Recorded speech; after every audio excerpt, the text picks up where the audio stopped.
Haryana at 9 PM news channel में आप सबका स्वागत है। आइए आपको कराते हैं ईएसआई धारकों के लिए खुशखबरी। खरखुदा में ईएसआई पैनल सुविधा हुई शुरू। डॉक्टर सेठी अमर अस्पताल, ट्यूलिप अस्पताल की यूनिट, पुराना रोहतक रोड डाकघर के सामने डॉक्टर सेठी अमर अस्पताल।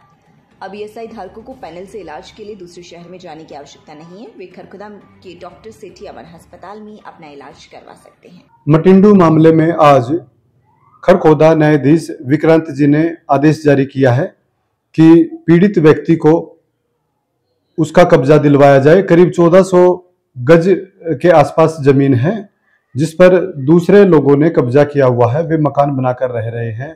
वर्षों पुराना केस माननीय हाईकोर्ट में चल रहा था जिसमें फैसला आ चुका है, स्टे हट चुका है।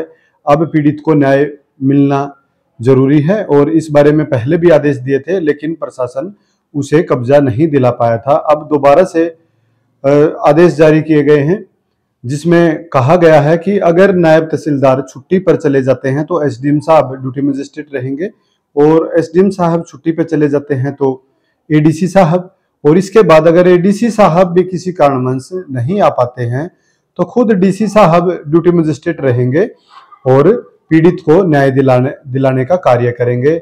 इससे पहले एक बार फोर्स जा चुकी है, वहां पर प्रशासन भी गया था लेकिन महिलाएं ज्यादा एकत्रित हो गई थी। जो महिला पुलिस नहीं मिल पाई थी जिसके चलते बैरंग लौटना पड़ा था। दूसरी जब ऑर्डर जारी किए गए थे दूसरी बार तो उसमें नायब साहब छुट्टी पे चले गए थे। इस तरह का माहौल बना रहा है। तो अब कोर्ट ने आदेश जारी किया है कि ड्यूटी मजिस्ट्रेट, अगर एक ड्यूटी मजिस्ट्रेट छुट्टी पे रहेगा तो बाकी की भी ड्यूटी साथ ही एडजस्ट कर दी है कि वो नहीं तो वो, लेकिन कुल मिलाकर के पीड़ित को न्याय मिलना चाहिए। बंटवारे, जो गांव का बंटवारा हुआ था उस बंटवारे में बहुत से लोगों को उनका हिस्सा नहीं मिला था, वो कोर्ट में चले गए थे, अब वो जीत गए हैं। वर्षों पुराना ये मामला है, पहले भी कार्रवाई हुई थी, पहले भी कुछ लोगों को कब्जे मिले थे, अभी और भी लोग पेंडिंग में हैं। पहले इनका होगा फिर उसके बाद दूसरों का होगा, धीरे धीरे करके सभी को न्याय मिलेगा और उनको उनका कब्जा मिलेगा।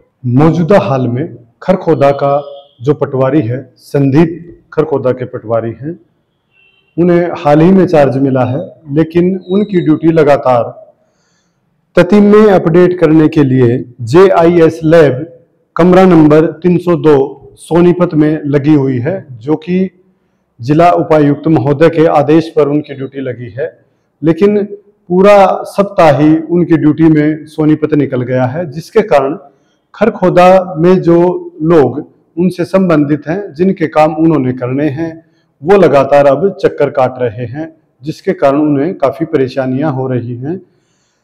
उधर इस बारे में जानकारी ली गई तो पता चला कि एक जिला स्तर पर पटवारियों की ड्यूटियां सोनीपत मुख्यालय लगाई हुई हैं ताकि सभी ततीम में, चाहे वो भूमि अधिग्रहण से संबंधित थे या दूसरे किस्म के थे, अपडेट कराने के लिए ये ड्यूटियां लगी हुई हैं। अब ये ड्यूटियां और रहेंगी, कुछ दिन और परेशानी का सामना करना पड़ सकता है।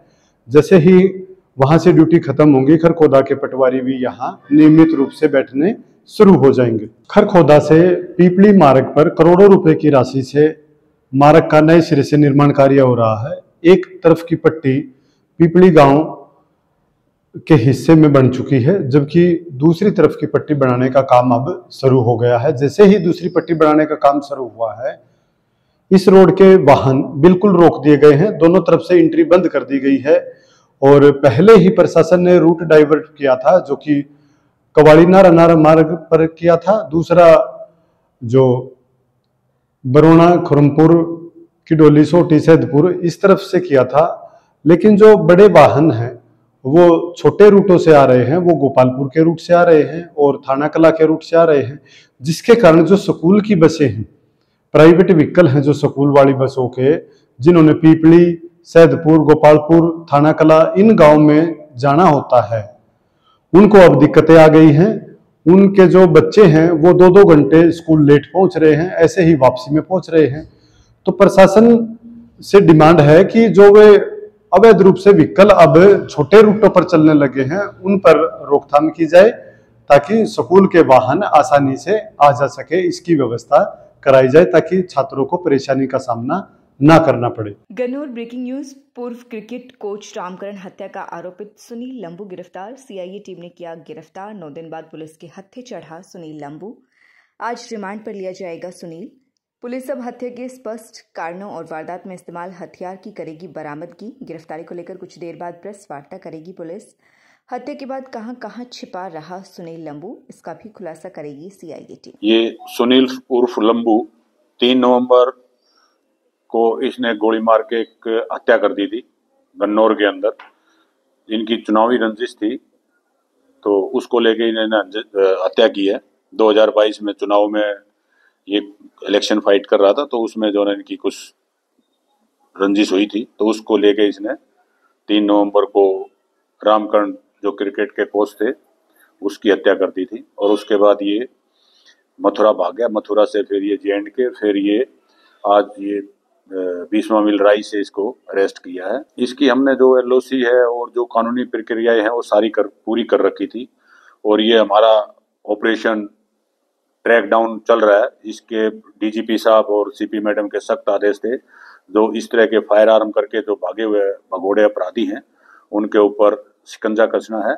तो उनको मद्देनजर रखते हुए हमने ये जो भी कानूनी प्रक्रिया थी भाई इसका जो सारे अकाउंट सीज करना, LOC जारी कराना और इसमें 5-6 टीमें हमारी लगा रखी थी जो कि कल शाम को इसको हमने राउंड अप किया है। अभी इसके पुलिस रिमांड लेंगे 5 दिन का। उसके अंदर इसे रिकवरी करनी है। इसका जो वेपन था, लाइसेंस वाला वेपन था, वो रिकवर करना है और भी जो वजह रंजिश पता करना है। ये 20वां मिल से आज इसके अरेस्ट डाली है। फांसी में FIR लॉज है 306 IPC की 2005 में और एक लड़ाई झगड़े का केस है। पहले 2 FIR लॉज हैं और ये अभी जो ना ऑपरेशन ट्रैक डाउन जो DGP साहब के हमारे आदेश के अनुसार जो चल रहा है इसमें हमने 13 टोटल अपराधी राउंड अप किए हैं। लगातार खबरों से बनी रहने के लिए चैनल को लाइक, सब्सक्राइब और शेयर जरूर करें। धन्यवाद।